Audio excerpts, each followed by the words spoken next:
Hey guys, my name is Vishal and I welcome you all to yet another session by Edureka. In today's session, we would be talking about running Docker containers on AWS ECS, which is Elastic Container Service. Now, before we understand what are the details and nitty-gritties of this particular topic, let us take a look at the offerings of today's session first. So I would start this session by discussing what is Amazon Web Services. We would also talk about what is Docker and what is AWS ECS. Finally, I would finish things off with the demo part. So I hope this agenda is clear to you guys. So let us not waste any time and quickly get started then. So what exactly is AWS? Now, AWS, as I've already mentioned, it stands for Amazon Web Services. It is a highly popular cloud service provider, one of the best in the market, and it provides you with various services like computation or storage, database services, migration services, security, and a number of other services that are related to computing in general. Now, in case if you are interested in knowing about these services and AWS in detail, you can take a look at our YouTube stack of videos, which talks about these services in a lot more detail. As this session focuses on ECS in particular, we won't be getting into the details of the other topics that I just mentioned. So to keep it simple and sweet, I would say AWS, as I've already mentioned, is a cloud service provider, and it provides you with various services like computation, storage, and a number of other services that actually help your business to grow and scale up easily.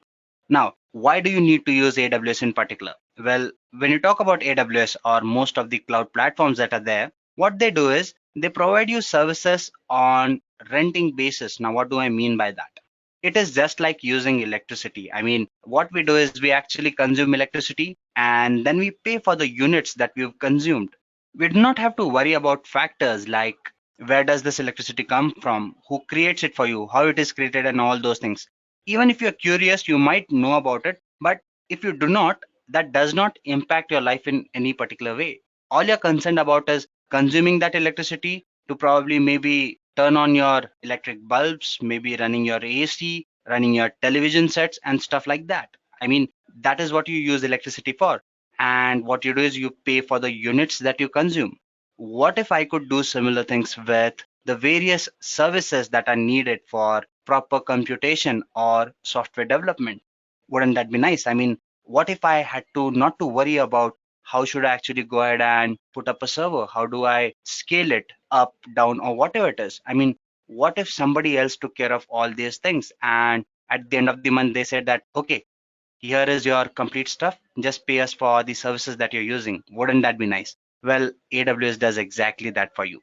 It manages all the infrastructure that is there. All you do is you take up particular services that you want to use on top of that infrastructure, and you pay only for the services you are using, and you pay them or pay for those services only for the time duration you're using them. And that is why AWS is a very popular cloud service provider. So I hope that by now you have a basic gist as to what this particular service provider is. Let us move further and try to understand something else. So what is Docker? Let us start with the basic definition. Now, Docker is a tool which is designed to make it easier to create, deploy, and run applications using containers. Now, Docker containers are lightweight alternatives to virtual machines, and it uses the host operating system. You don't have to pre-allocate any RAM in containers. Now, guys, do not worry. I just did not go ahead and read the definition. I wanted you to kind of probably listen to it and realize that how many technical terms are there. I mean, I just mentioned terms like Docker. I mentioned terms like virtual machines, host OSS, and pre-allocation for RAMs and stuff like that, right? So for people who are completely new, they might be wondering as in, okay, what are these terms and what am I talking about? Well, let me simplify these things for you. Before we understand Docker, let's take a look at what virtual machines are and what containers are. Now, guys, when you talk about virtual machines, basically we are talking about software infrastructures where we run a number of applications on top of particular infrastructure. So if you talk about having a hard-coded or a proper infrastructure that is on-premise, normally what happens is the fact that you're running so many applications, at times you are software dependent or maybe an operating system dependent, where you need particular configurations for that particular software or application to run. So you cannot run those applications anywhere else.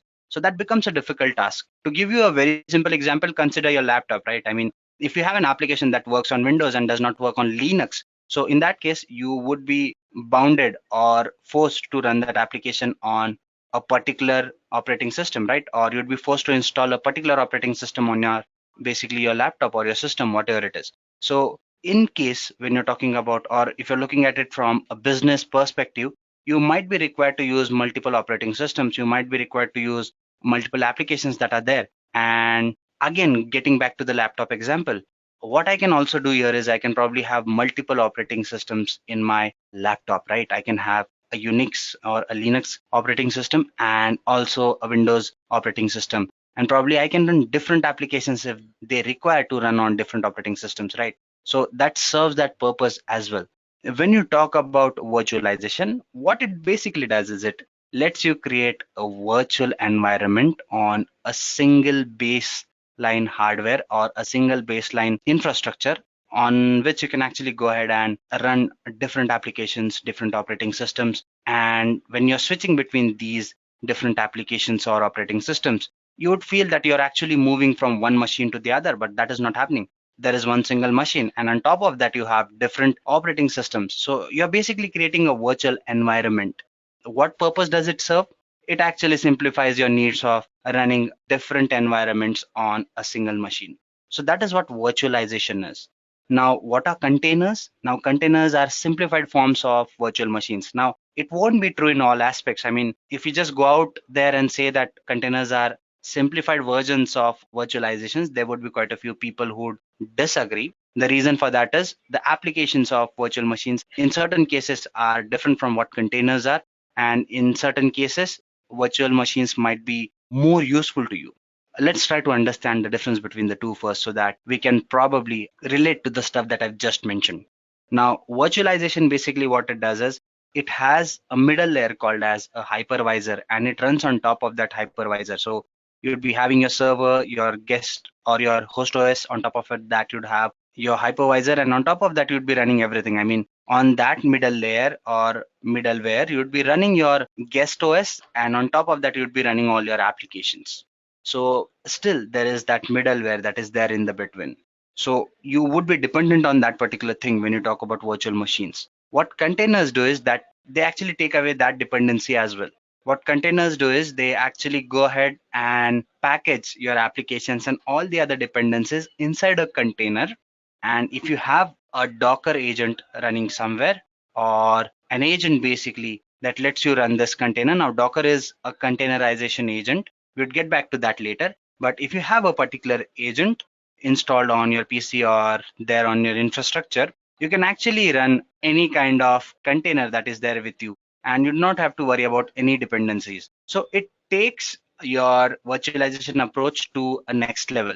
But there are certain applications which require more secure environments and more structured or structurized applications where they would basically prefer using your virtual machines over your containerizations or containers basically.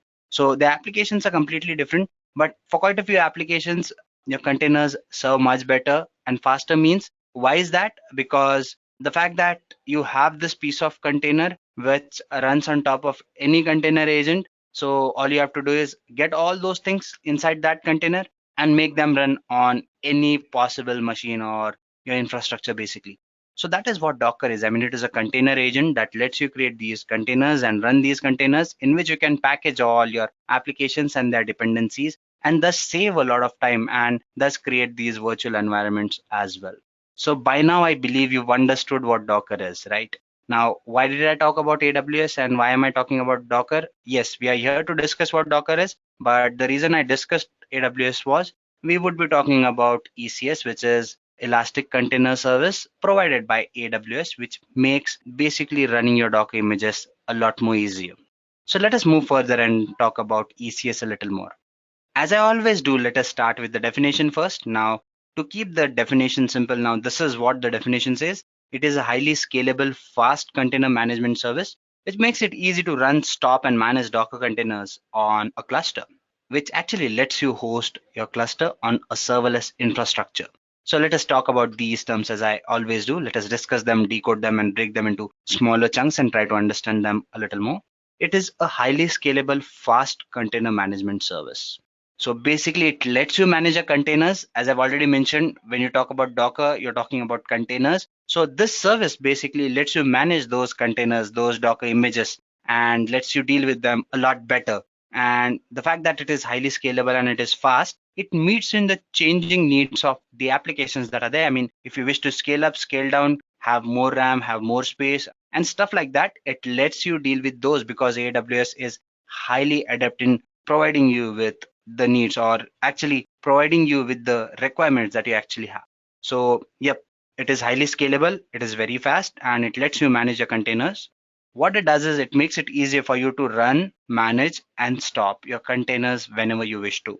And the fact that these containers, they run on top of a cluster, so you have a cluster which is nothing but, basically think of it as, again, a bigger container that lets you manage your containers better. What a cluster is, what do these things are, or what do these things mean, I would be talking about those in detail as we get into the demo part. But meanwhile, that is what the definition says. And the important part here is, and the important part in this definition is, it basically lets you host your clusters on top of serverless infrastructures. What is a serverless infrastructure?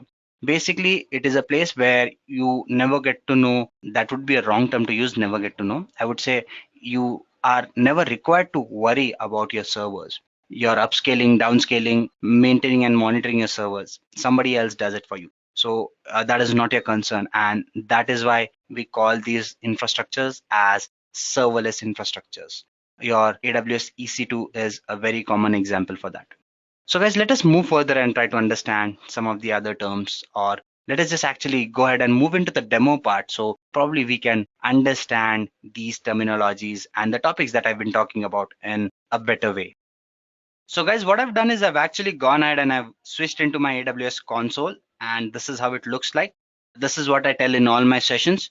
For people who are completely new to AWS, they can actually go ahead and create a free tier account, and they can have access to this portal for free for 1 complete year, where most of the services are free under certain limits. I mean, if you basically cross those limits, you would be charged, but if you stay in those limits, you would not be charged, guys. So if you're interested in practicing AWS, definitely those limits are enough, and I would suggest that you create a free tier account. How do you do that?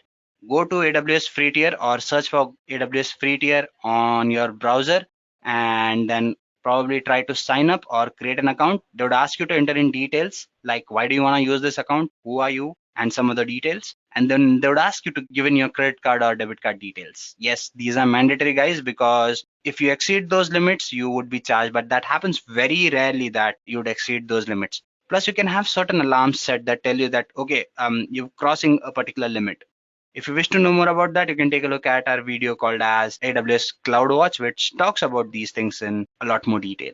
So once you do have an account, you can join me back here and we can get started with this session. And the fact that I was suggesting you a video, one thing that also reminded me that I should suggest you is the fact that you can actually go ahead and take a look at one more video that we have, or two more videos that we have. One is, I think it is called as virtualization or virtual machines tutorial by Edureka, which basically talks about virtualization in general. And you can also take a look at one more video called as Docker on AWS, which talks about quite a few terms, that is containers, virtualizations, in a better depth or in more depth, so that you can probably understand those concepts in little more detail in case if you've not understood those in this session. Having said that, guys, now let us just go ahead and try to understand how you can actually go ahead and run your Docker images on top of ECS, which is Elastic Container Service. So how do we go there? We searched for it. We type ECS and it would take you to your ECS service. Again, guys, if you are completely new, this is how the console or your first page would look like. So if you've created more applications here, those would be visible. So the fact that this is a fresh account, let's just say get started. So guys, this is what we are going to do here. We are going to go ahead and create a container definition, task definition, service, and cluster. And then we are going to run our container on top of our cluster. When I say a container, you can think of it as your Docker image basically. So guys, what am I doing here? I'm basically actually going to go ahead and choose an image for my container. There are quite a few options. You can use your 𝐿, you can actually use a Tomcat web server. You can actually go ahead and configure as well. If you click on this configure, you would be entering quite a few details manually. If you wish to skip that, you can actually go ahead and use this image in general. Now, let's just go ahead and do that. It is a sample app. It says HTTP 2.4. Memory is half a GB, and that is the CPU details. So I select this and I scroll down. What is a task definition? It is a blueprint for your application. It describes one or more containers through attributes. Some of the attributes are configured at the task level, but majority of them actually get configured as per the container. So these are some of the parameters that are at concern. That is your definition name, network mode, your execution role, compatibilities, memory, and the CPU. So I say next. The number of desired tasks, I would say 1. And security group, well, let that be created automatically. And load balancer, guys, if I'm experiencing more traffic, I would want to balance it better, so your load balancer does it for you. Listener port is 80 and HTTP. Now these are networking details. I hope you are aware about it. And then I say next. So guys, by now we have our container definition and task definition. We now actually need to go ahead and configure our cluster as well. So let us just go ahead and give it a name, say sample for today. Forgive me guys, I'm bad at naming. Do I need to review the details? I'm just gonna go ahead and say create.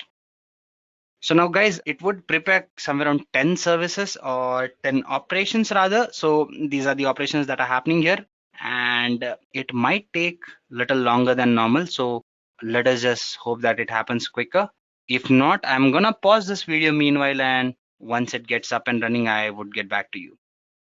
So guys, as you can see, we've actually gone ahead and run all the services that I mentioned, 10 out of 10. And this is what it has done. Additional service integrations, log group, you have cloud formation stack, then you have basically your VPC, subnet 1, subnet 2, security groups, load balancer. So guys, a security group is created that takes care of security. Your load balancer ensures that all the traffic gets distributed evenly. In case if there is a lot of traffic, you have your VPC that helps you connect all the instances that are there inside a particular network.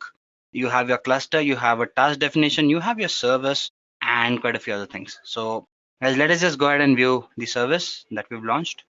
If you come here, you would actually get a lot of details, like what task is running. You have your event details here as well, auto scaling groups if any, and what are the deployments that have happened, other metrics if any, what was the CPU utilization and stuff like that. So there would be a lot of things that would be under concern. For now, let us just go ahead and see how the application looks like and stuff like that. Before that, you have your cluster details here. You have your task definitions, EKS, that is for some other session. You have your clusters, you have your repositories and stuff like that. So if I just go ahead and click on this particular icon, not the icon, the link rather, there you go. I would be redirected here. If I just scroll down. So guys, basically this is your load balancing group that is here, and these are some of its basic configurations that are there. This is the name. This is the ARN that is there, which concerns this particular service, the ports and all that we've already assigned, VPC and your load balancer. These are some of its attributes that are there. We can actually go back or scroll up, and probably we can not scroll up. Let's just come down here somewhere. Yeah, description. You're actually gonna go ahead and take a look at some of the targets that are there. These are your availability zones that you can do. You have your health checks that are constantly shown, as in how healthy your service is. Some monitoring details again here if you wish to. CloudWatch gives you the details. I've already mentioned that it would also help you actually go ahead and set alarms that if you wish to, and you can just go back here. Okay, let's just go ahead and search for ECS again. There you go. So your cluster is here basically, guys. These are the other details. It is sample for today, bad name. We've launched it using Fargate. It works in tandem with your ECS, and these are the running tasks it says, and the number of services that are there. So you can just open sample for today. So yeah, this is the details about all the services that are there. And then you have your load balancer, which would let you actually go ahead and confirm whether your application or your container is up and running or not. So if you kind of scroll down here, there would be a DNS here which you can copy and you can put it here, and there you go, your application is up and running. So guys, this is how you actually go ahead and create a container, and basically you deploy that using ECS, and you can deploy Docker images. You can actually go ahead and deploy quite a few other types of applications and containers using ECS. One more thing that you need to know, guys, is you actually need to go ahead and delete your applications when you are actually using ECS service, or you're actually going ahead and using AWS. It is very important you understand the importance of deleting your services, because if not, you might be charged. We've actually gone ahead and configured a load balancer as well, so we need to delete quite a few things here. So this is our application, right? So if we come here, my application, what are the options that I have? I can say update, and number of tasks is 1. Set it to 0 so you do not miss out on anything important. Say next, next. So the service is updated. Let's just go to sample app service. The problem for me is navigating between these services, guys. I'm actually not used to using this interface a lot, and it kind of makes it irritating for me to actually go ahead and do all these things. So I'm just gonna go ahead and now select this and say delete. Say delete me. So this application would be deleted. Once you do that, you go back to your cluster, guys, and you can actually go ahead and delete your cluster as well. Where is the option to delete your cluster? Go to this sample for today and delete the cluster.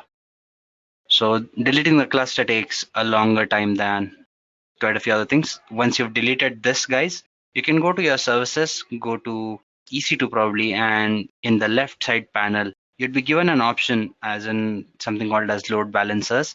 You can delete the load balancer there, and probably all the required tasks are done. So this is it, guys. This brings us to the end of this session. I would be resting it here and here. In case if you like this video, you can like it on YouTube. You can put in your comments if you do have any queries, and we would revert to you at the earliest. As far as this session goes, guys, I would be resting it here and here. I hope that you all had something new to learn. Thank you.